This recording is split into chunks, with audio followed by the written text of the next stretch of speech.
If you're new in town or just new to this whole podcast thing, you're tuning in to Lore by Night, the podcast that discusses all things vampiric with no fear of breaching the masquerade. In this episode, we shall review Chicago by Night 5th Edition, a sourcebook for Vampire the Masquerade 5th Edition. I shall present my thoughts and opinions on its presentation and mechanics to help you better decide whether this is the sourcebook for you.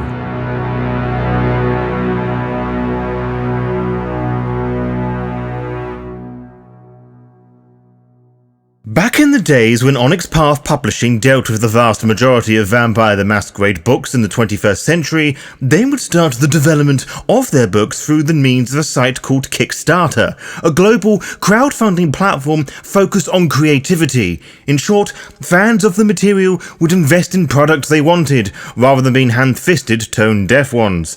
Anyway, one of these crowd-funded books was Chicago by Night 5th Edition, the V5 update to the original Chicago by Night source books. This was actually Onyx Path Publishing's third time pitching a Chicago by Night book. They had previously pitched one for 20th anniversary edition of Vampire the Masquerade, and one for the cancelled Onyx Path Publishing made Vampire the Masquerade 4th Edition.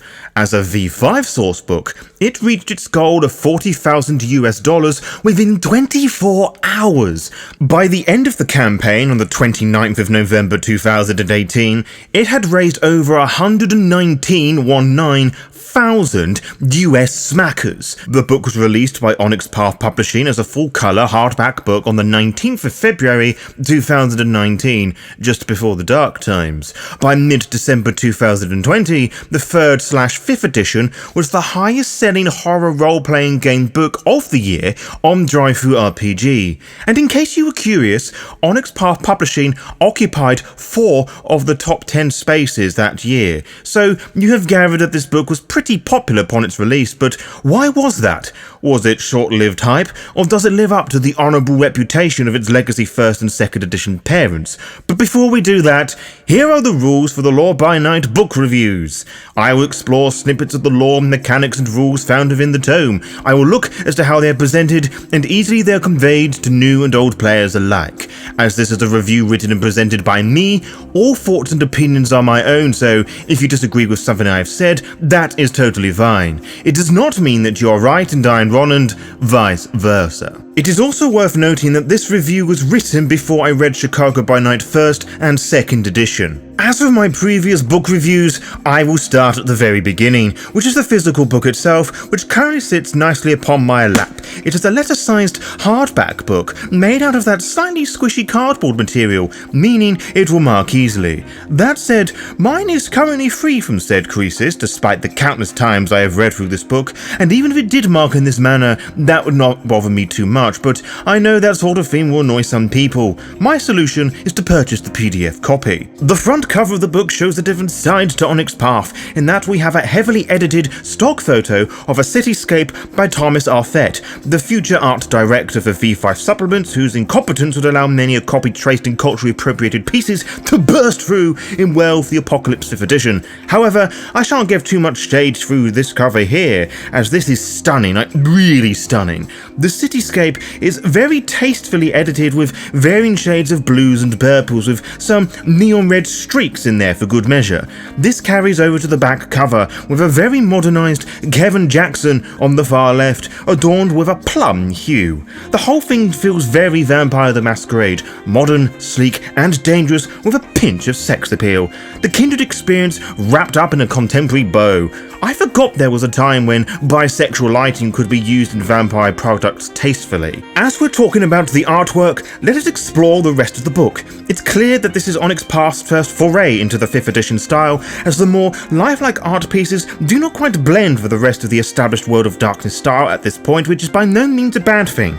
They do not use models or have the need for a costume department, and what is provided is very good. It is just a notable difference that I feel is worth mentioning. The pages are not blindingly white either. partially because the quality of the pages is not magazine glossy white, but also because there is a city border that occupies the bottom of practically every page, which doesn't make the text difficult to read and makes even the imageless pages, as few as they are, interesting to look at. It is an interesting fusion that I really appreciate, really making this V5 book theirs, aesthetically speaking. For the art proper, there is very little I do not like. There are some portraits that have the more usual Onyx Path style that I have never been truly fond of. Long-time listeners of the podcast will know what I mean, but for those who don't, the style like the individual on page 200 of the book.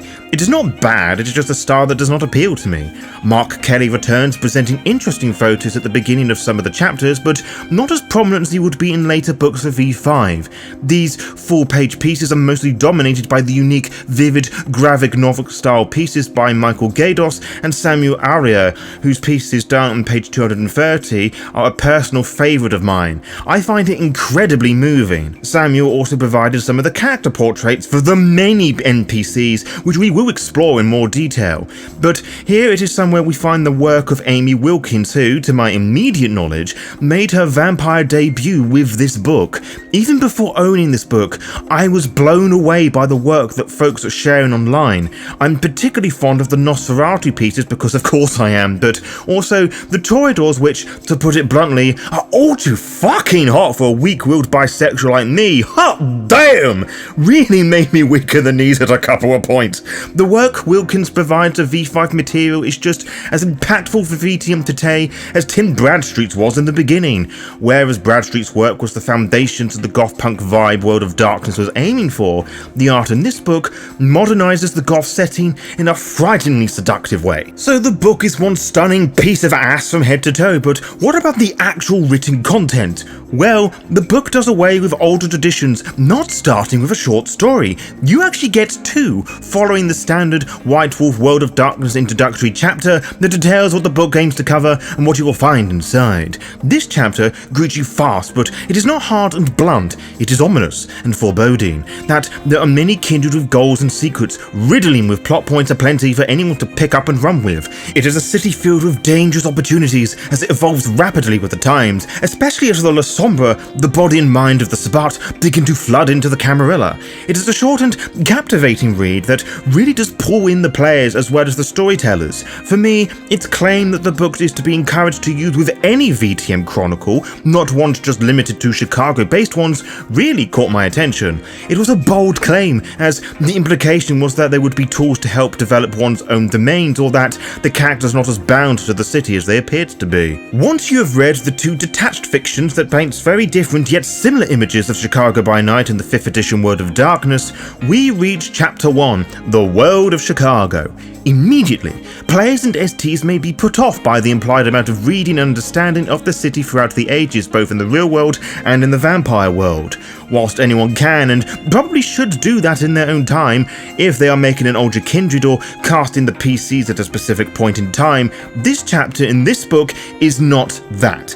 Any VTM fan with any level of experience with the Onyx Path style will feel right at home here, as this essentially acts as an extension of the introductory chapter, teasing the players and political shenanigans that are yet to come in the following chapters.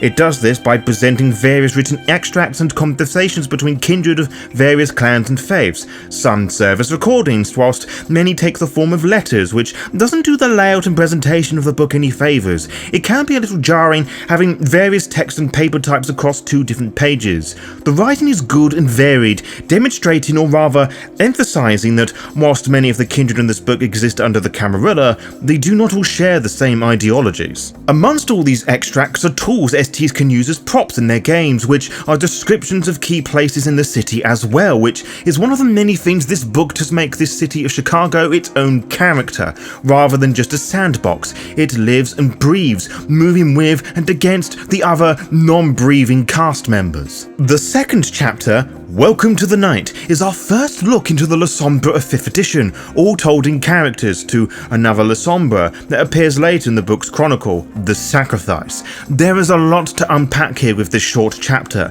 offering some significant developments to the metaplot.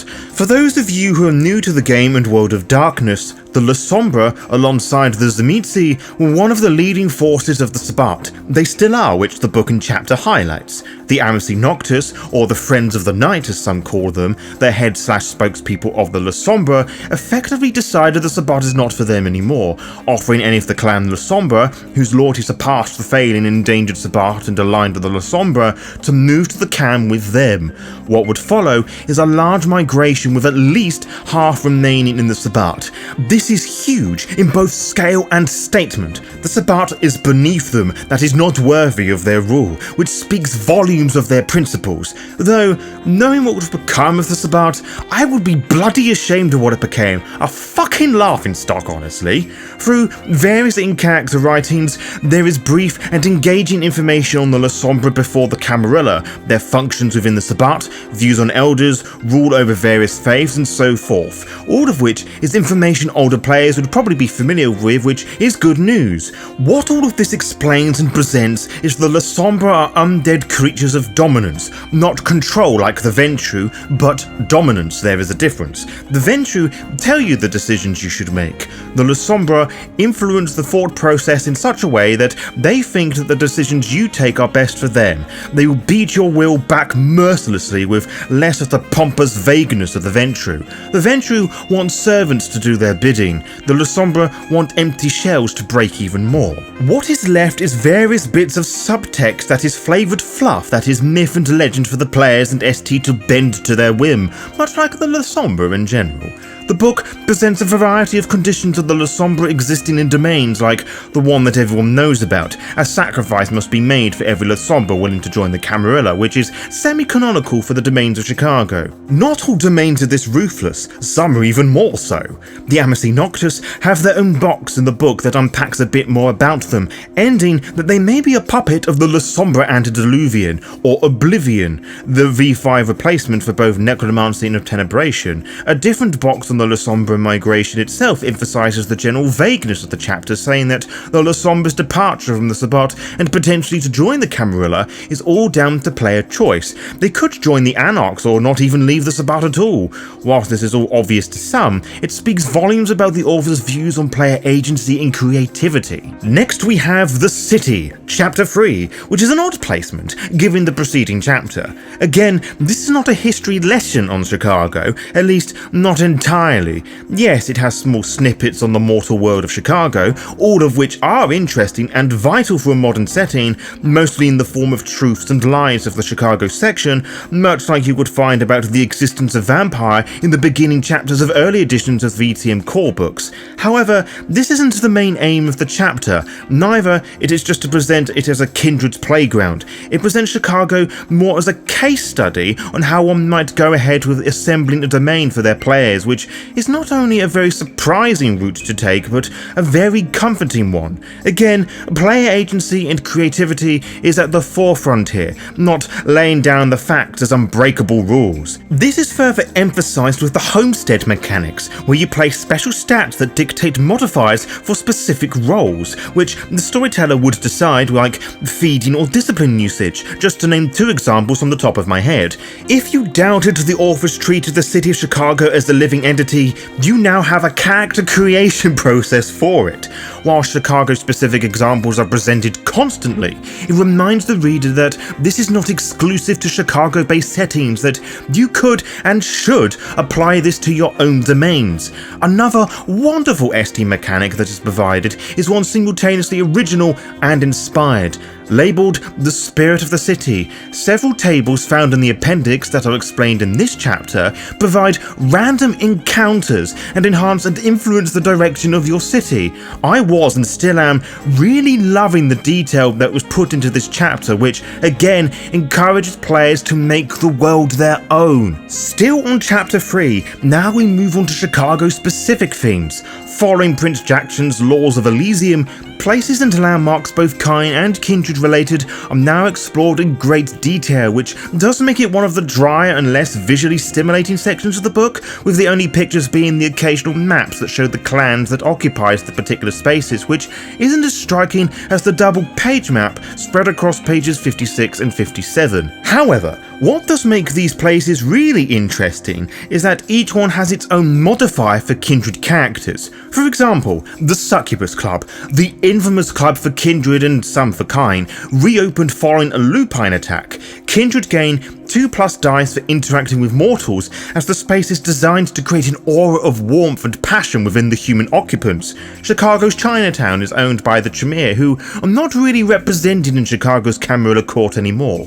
They don't allow kindred passage there, but for those that choose to go there anyway, gain 1 die to occult-related roles. Anyone who has contact with the Tons gain 1 die to streetwise. It is a lot to keep track of, but given the city's size and how the coterie would only ever be in one section at any given time, it is just about doable with enough decent planning before each session. Chapter 4 is the Kindred of Chicago chapter, and it is a big boy. And by big, I mean 150 pages were going to take up most of the book big. Now, having not read the 1st or 2nd edition of Chicago by Night at the moment of writing, I didn't know how many of these characters would return from those books, though I did recognise some of them from discussions and occasional glances at the wiki and other source books I have read.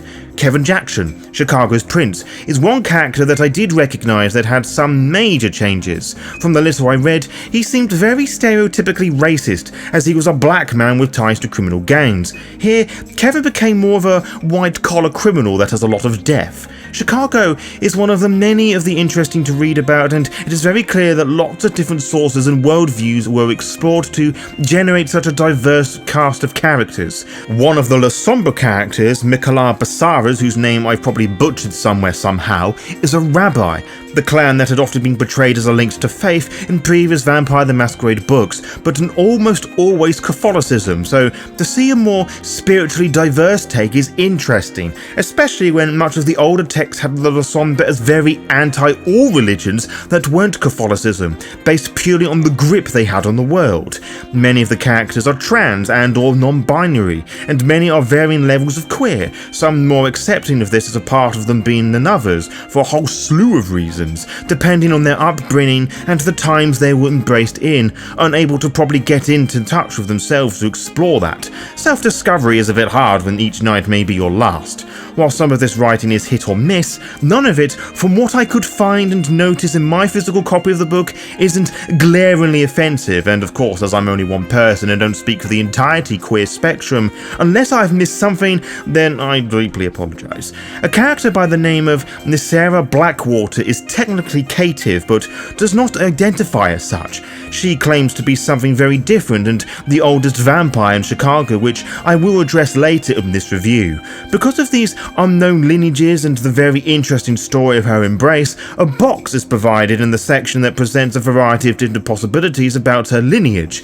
Alternate things like this really tickles the brain juices. But how is each character presented? Well, regardless of clan, bloodline, age, gender, or lack of thereof, each one is broken down in pretty much the same fashion, fit with clear subheadings which makes it easy to read as you follow an established pattern, and easy to locate snippets of their lore, allies, etc. in-game, or just arguing with that one idiot on that one Discord server who is arguing the deep lore with you.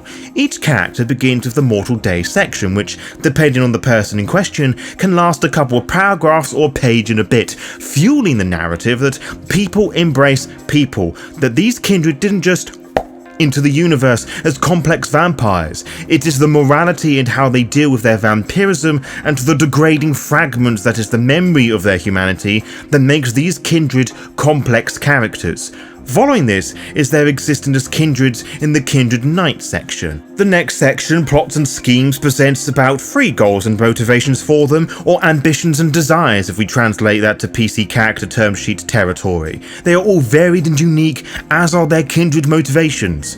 Also detailed are kindred relationships, vampires that they are associated with, encouraging STs to spend more of their money on older legacy books and the other V5 books Onyx Path have created, which is both a blessing and a curse. My favourite section for these characters are the sections titled Whispers, which are a trio of rumours associated with the K-Nut in question that are just sweet, delectable goodies for the ST to devour. You could create whole Chronicle ideas around some of these ideas alone. Finally, before their character sheet is presented, is the Mask and Mind section, which is filled with the character's description and behaviour, so STs know how to roleplay said characters in their sessions. With so many characters, it suddenly becomes apparent that many may be lost as to what to do next. How do we get these characters to naturally interact with each other? Well, the 5th chapter takes some of those and suggests plentiful ideas, complete with relationship maps and new coterie merits and backgrounds to experiment with. It also addresses the misnomer that kindred cannot occupy multiple coteries, all of which make it a helpful section for players too when deciding their coterie layout and even the name if that is something they want to label. It also makes things a lot clearer about who is associated with who and why, something that I found very confusing with the previous chapter. Whilst I could see who the Cam and Outsiders were very clear, I was not too sure who was part of the Anarchs. To that end, some of the coterie diagrams, for lack of a better word, can be a bit messy to read, particularly some of the larger ones like the Government. That is not all that is listed here, as there are expanded and new coterie merit types, as well as a large amount of lore sheets, 22 of them in fact, focused on some of the cast, places and themes surrounding Chicago. Just before that is a little box that, like similar boxes of this nature, highlights the importance of not limiting their usage of them to just Chicago-based games and the surrounding areas. Being a contact or descendant of a particular character does hold strong political merits across the seas or neighbouring states, and it encourages the reader to be more open with their character curations too. Chapter 6 is the most important 8 pages that any player will need if they want to create a character belonging to the Lasombra Clan of vampires, the aptly titled Lasombra chapter. It is laid out in similar fashions to the clans in the core book, Camarilla, Anarch before it, and Cults of the Blood Gods after. We have the various archetypes, followed by the list of disciplines and the short write-up that really sells the Lasombra as the Night Clan, traitors to the Sabbat who have their priorities set truly on themselves and their dominance of the night, their sword and shield and insufferable prison of the poor broken shells that cross paths with the Magisters. Its engaging writing inspires fear, as do the archetypes that go with it. It's honestly a shame that the picture meant to represent the clan at the beginning of the chapter is just fucking weird. A fresh embrace perhaps, but this looks like a vampire that's had one too many to drink. I'm not sure what the direction was going for here, but this is just bad. The penultimate chapter is probably the chapter that surprised me the most, which, given the other surprises I've had thus far, really takes the biscuit. Countless of Chronicle ideas based on the themes of V5, the Beast, Humanity, Frenzy, and more for the ST to pick up and do whatever they please are just spilling all over the place in this chapter. Each one has cast, what would happen and what could happen, as well as the focused attribute, physical, social, and mental, i.e. the sort of game it will probably be. Some even have NPCs. Not a single one failed to grab my interest, and all of them are easy to adopt to non-Chicago based games as well. Following this is the final chapter of the book, The Sacrifice, a chronicle that will take a minimum of 5 sessions to do. I don't want to talk about that too much or at all really, as we begin to go into lots of spoiler territory, and I feel you should really experience the tale for yourself. That is also a sentiment I feel about this book as a whole. I got into VTM through V5 July 2019, some 4 years ago as of the writing of this script. It did not take me very long to work out that Lasombra's inclusion in this book was essentially a very expensive DLC for players. It's a cynical view that I still stand by, one that puts me off buying this book for the longest of times. That, and I wasn't particularly interested in running games for some of that time, and had even less interest running games in Chicago. I'm British innit, and I didn't want to do that setting a disservice, both geographically and supernaturally speaking. But As I find my feet as a storyteller, games master, or whatever you want to call the ringmaster of the TTRPG circus of the game setting in question, I feel it was something I should buy alongside the supplement guides that came with this tome, which will receive their own book reviews. I was also aware that Renegade would be selling it on their own store, and was afraid that they would rewrite large sections of the book and not tell anyone, as they did with Cult of the Blood Gods, primarily anything regarding the Samedi and its supporting lore sheet. Preservation of media and literature is very important to me, and I think it's a bit shady that they do this without openly declaring it. But I digress. Not wanting to sound like a broken record, I was very surprised by what I found inside Chicago by Night. I expected a city by night book that detailed the inner workings of a city and how the kindred responded to it, forgetting my own ST advice on world building, making the setting a character too. It happens to the best of us, I suppose. The lack of an ST chapter in this book is not really missed, when the entire book is a masterclass on how to world build and have your characters organically interact with it and each other. Chicago by Night 5th edition as a whole brings a unique spin on the traditional storytelling chapter that honestly does a lot more than that. There are no themes that most sourcebooks runs with, as the focus of this book is very much the cast. Naturally, it isn't perfect. The abundance of elders that dominate most of the NPCs in chapter 4 technically shouldn't be here, what with the beckoning plot hook being in place, but without said NPCs, particularly the more iconic ones, it wouldn't feel like Chicago by Night. That said, I don't think anyone would have missed Helena. There is also my huge grievance with the existence of Oblivion as a discipline that both occupies the necromantic and obtenebration usages. Whilst I can understand the quick thinking of smashing them together, probably for the ease of the most virgin of VTM fans, and Paradox probably not wanting unique special disciplines for a multitude of clans cause they're fucking weird, obtenebration and necromancy are not the same, and anyone who thinks so honestly needs a fucking good slap. Such complaints are arguably small issues, as I really have to start digging around to find things I deem to be subjectively wrong with this book. Well, maybe not the beckoning and the implication of the Lasombra and Oblivion in a mechanical sense, but you get what I mean. This book is a passion project of those involved with the setting, a beautiful love letter to the fans young and old. Chicago by Night 5th edition doesn't really feel like a V5 book, but it is very much a tome written by Onyx Path Publishing. This book, to me, is a wonderful blend of what I love about both Vampire the Masquerade 5th and 20th Anniversary editions. It brings forth the old setting into the new world, modernising it, and including clever Easter eggs for older fans across the world of darkness to enjoy, whilst being free and flexible for the newer player, afraid of all the big numbers and dank lore that supposedly scares people away from the world of darkness. I certainly haven't found people put off playing Vampire having read this book. In short, buy this book. It will improve your roleplay and world building. And for those of you who are new to the Lore by Night brand and the reviews I occasionally do, I do not do out of 10 scores because they're subjectively pointless. One person's 10 out of 10 is another's 3 out of 5 stars, which is another's minus 42 out of 100, so I shall rate this book Baby of the Family out of 10, as that is just as helpful as a proper out of 10 score. To be kept updated, follow the Lore by Night VTM Twitter and Instagram pages to find out when we upload each episode. You can also find out by subscribing to the YouTube channel and clicking on the little bell, and you'll be immediately notified when the latest episode is live. Until next time, farewell.